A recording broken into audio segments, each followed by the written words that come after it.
Now, what is the self, or the I, or the ego that you, as the person watching this video, thinks yourself to be? Is this all that there is to your being, or is there something more to you beyond the learned personality that you have developed and grown up to be? Let's take a look. I'm Cody, founder of Yourself Unlimited, where I help you explore your personality in very deep ways that most people never get a chance to take a look at. Today we're looking at the learned self. Secondly, we're going to look at exactly how to study this version of yourself or this aspect of yourself. And thirdly, we're going to look at exactly how to use this idea to better your life or be able to enjoy life a little bit more. So the learned self, let's take a look. The idea is simple.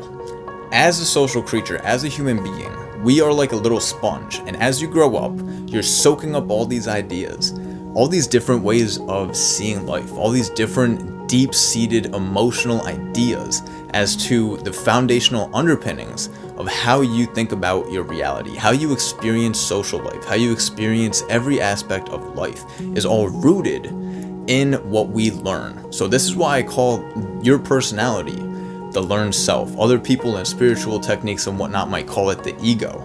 It's that part of yourself that is your identity, of who you're told you are, of who you develop yourself to be throughout the course of your life. Now, this learned self, this ego, if you will, this mask that we all have within us, changes and varies throughout the course of the day, because in every situation that you find yourself, there's almost a whole different part of this personality or this learned self that you embody to suit that outside circumstance.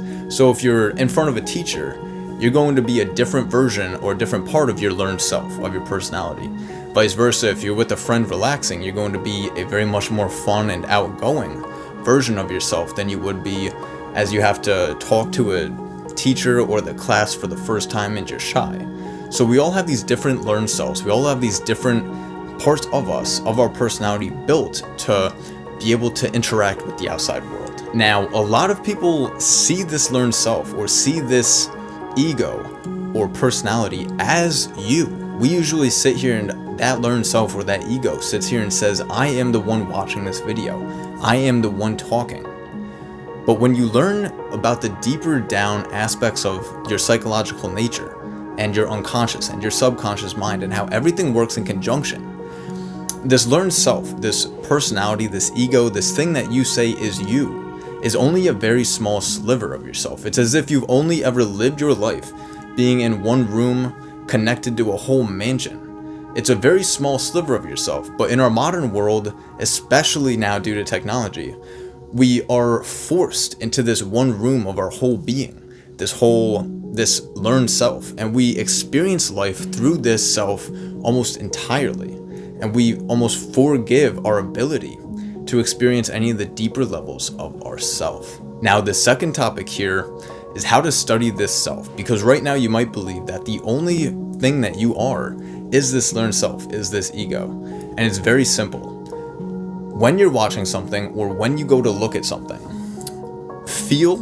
pause for a second and feel all of the thoughts that come in, all the emotions that come in that are automatically generated within you, because you are not the one generating those thoughts or emotions when you look at something, when you look at an image.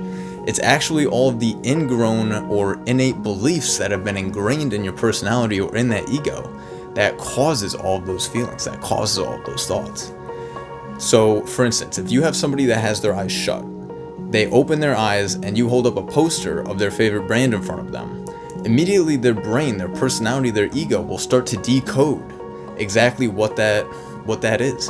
And they'll have feelings and they'll have thoughts and emotions based on the programming that their ego or personality has grown up to be, has grown on to being. And their ego being grown up to be this way is what causes those thoughts and feelings. So immediately when you open your eyes in the morning, you start to be that personality. You start to be the ego in motion. So if you're able to slow down and feel throughout the course of the day how your personality automatically wants to respond to other people, feel how when somebody says hi and you say, hi, how are you back? It isn't really you. It's more just the learned version of yourself, the ego that you've been designed to be, automatically responding. It's not you consciously saying, oh, he said hello, maybe I should say hello back. No, It's all unconscious. It's all just your learned personality automatically responding back. Now, the third idea here is, how do you use this to enjoy life better? How does this concept even help anybody to understand? The idea is simple. As you interact with different people throughout the day, you say a whole lot of things that you didn't really consciously want to say.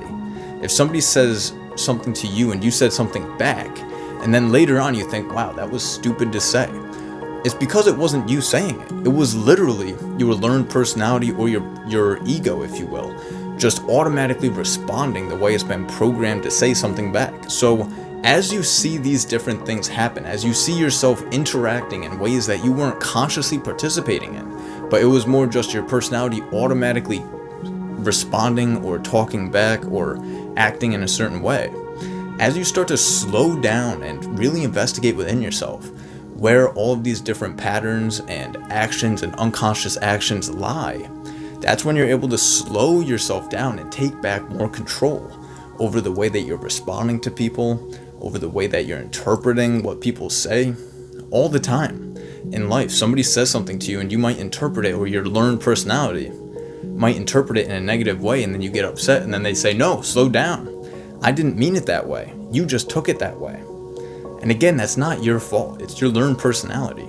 But being able to slow yourself down and learning this skill of slowing yourself down and really investigating what is you and what is your learned personality just responding allows you to take a much more deep-seated ability of expressing yourself and creating your life to be the way you want it to be. So give this idea a try. A couple times a day, slow down and reflect on the way that you were responding to people, and really feel how you're interpreting different things going on.